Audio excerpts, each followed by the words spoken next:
Good morning, students. Now we start our next topic, majoritarianism in Sri Lanka.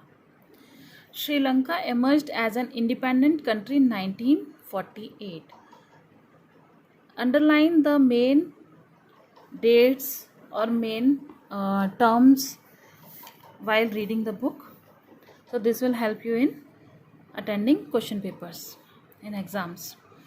The leaders of the Sinhala community sought to secure dominance over government by virtue of their majority, because Sinhala speaking people are more and in majority in Sri Lanka, so they sought to secure dominance, means their power or control over the government of Sri Lanka. As a result, the democratically elected government adopted a series of majoritarian measures to establish Sinhala supremacy. In 1956, an act was passed, so underline this date also. In 1956, an act was passed to recognize Sinhala as the only official language, thus disregarding Tamil. They declared the Sinhala language as the only official language of Sri Lanka. The governments followed preferential policies that favored Sinhala applicants for university positions and government jobs. Only Sinhala applicants were getting the university positions and government jobs because of their majority. A new constitution stipulated that the state shall protect and foster Buddhism. They also want to secure Buddhism because maximum Sinhala speakers are following the Buddhism. All these government measures, coming one after the other, gradually increased the feeling of alienation among Sri Lankan Tamils. They felt that none of the major political parties led by the Buddhist Sinhala leaders was sensitive to their language and culture. They felt that their language and culture would not grow in Sri Lanka in future.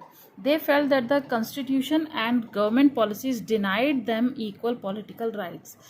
They thought that they are denied from equal political rights, discriminated against them in getting jobs and other opportunities, educational opportunities, job opportunities, and ignored their interest. Because Tamil speaking people are less in Sri Lanka. As a result, this is the this picture shows the how the community divided in Sri Lanka. As a result, the relations between the Sinhala and Tamil communities strained over time.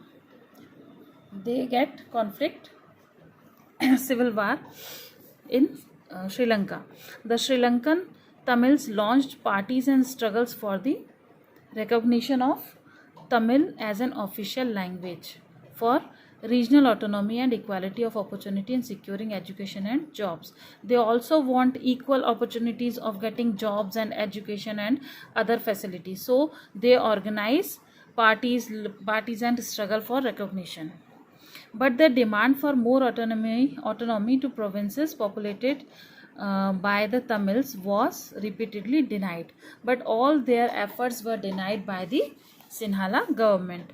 By 1980s, several political organizations were formed demanding an independent Tamil state in northern and eastern parts of Sri Lanka, because Tamil speaking people were majority of them were living in northern and eastern parts of Sri Lanka, so they want their control over these states.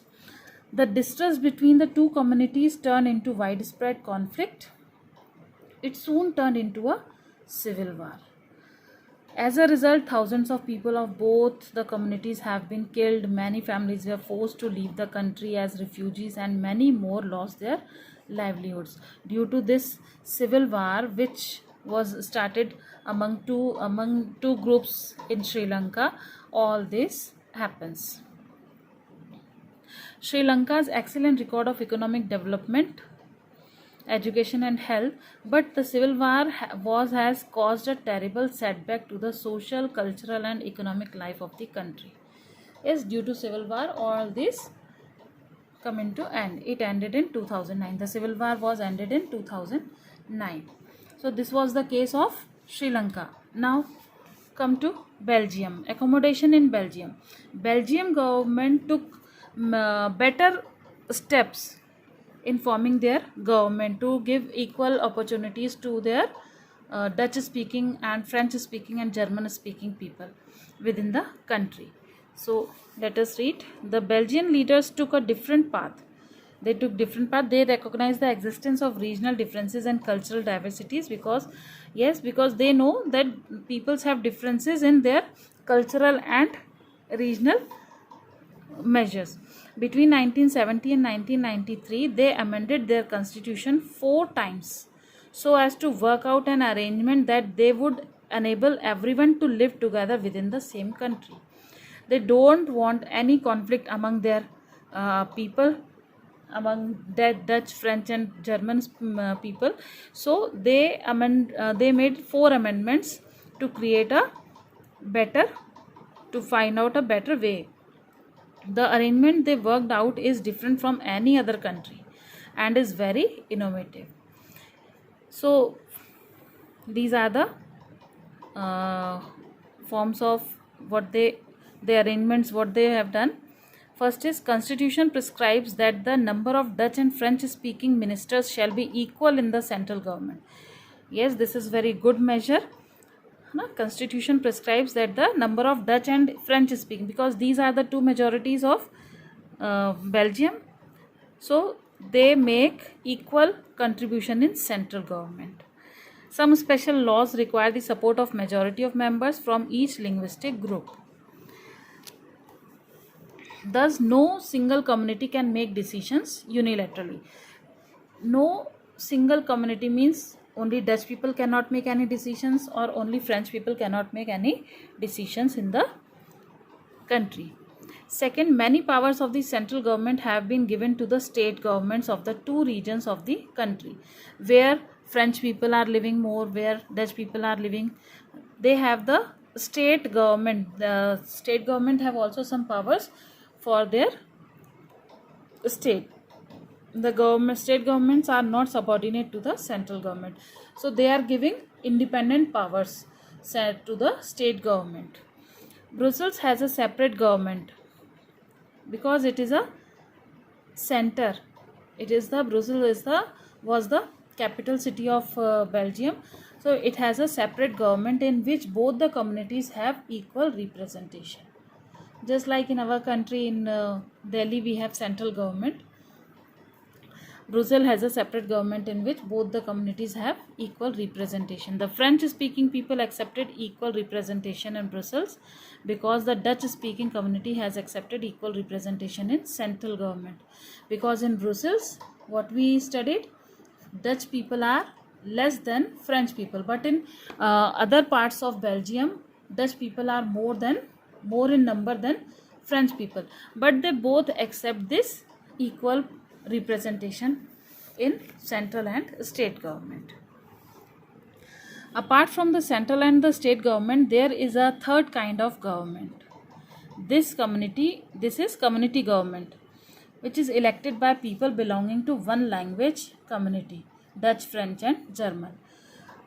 So they again divide the third kind of government, which is known as community government, which they belong to only one language, no matter where they lives. This government has the power regarding cultural, educational and language related issues. Cultural, educational and language related issues of only one linguistic community.